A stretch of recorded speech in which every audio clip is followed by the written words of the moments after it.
Bienvenue dans cette nouvelle vidéo. Nous allons maintenant parler des pointeurs et fonctions. Et lorsqu'on utilise les fonctions, on fait le passage par valeur. Ok? Avant ça, on va comparer le passage par valeur contre le passage par référence. Et dans tous les tutoriels qu'on a déjà eu à faire, la manière qu'on utilise les fonctions, c'est le passage par valeur. Ok?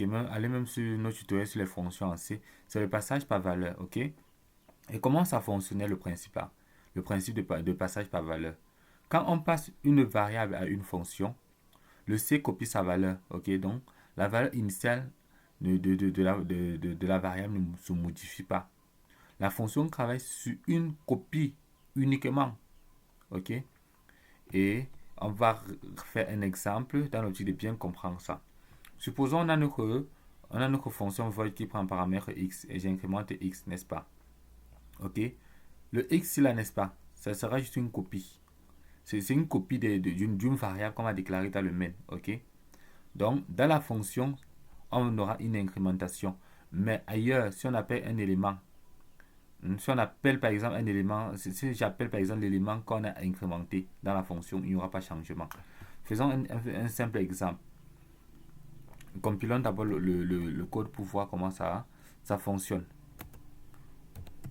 GCC passage valeur.c. Maintenant, on va compiler. On va exécuter. Regardez.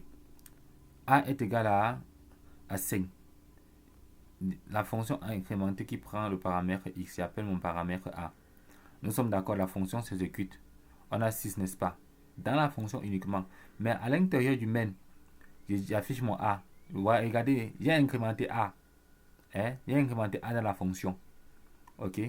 C'est juste une copie qui a été faite, pas l'original-ci. C'est pour ça que quand j'affiche a, c'est toujours 5. Rien ne change. Rien ne change. Je ne sais pas si vous voyez. Donc la fonction copie l'élément quelque part et agit sur lui. Il ne touche pas l'original. Je ne sais pas si vous voyez un peu, les amis. Or, maintenant, concernant maintenant le passage par référence, ok, on modifie l'original. Et pour ça, qu'est-ce qu'on a besoin?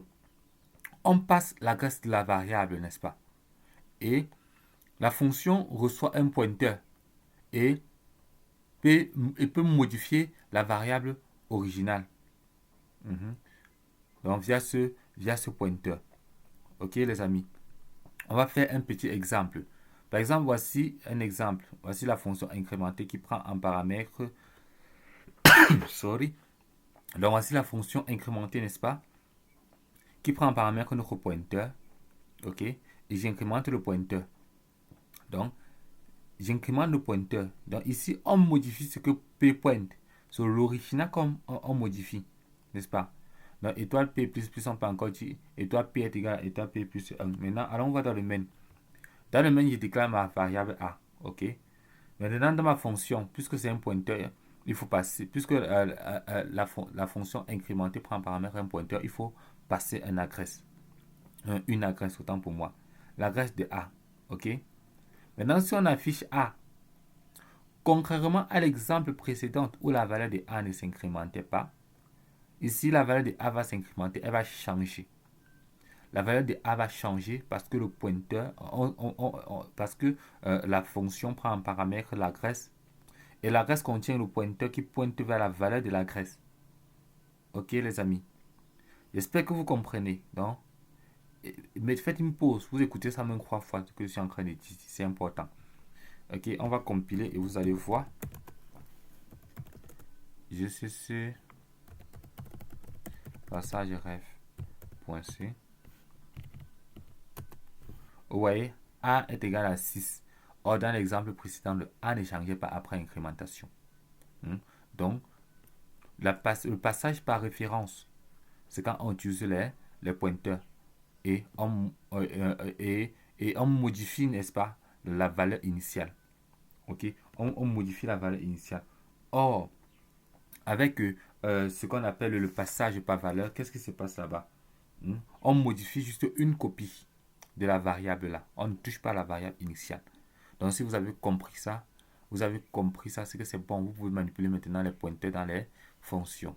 Ok? Rendez-vous donc dans la prochaine vidéo où on va continuer à découvrir la magie du langage C.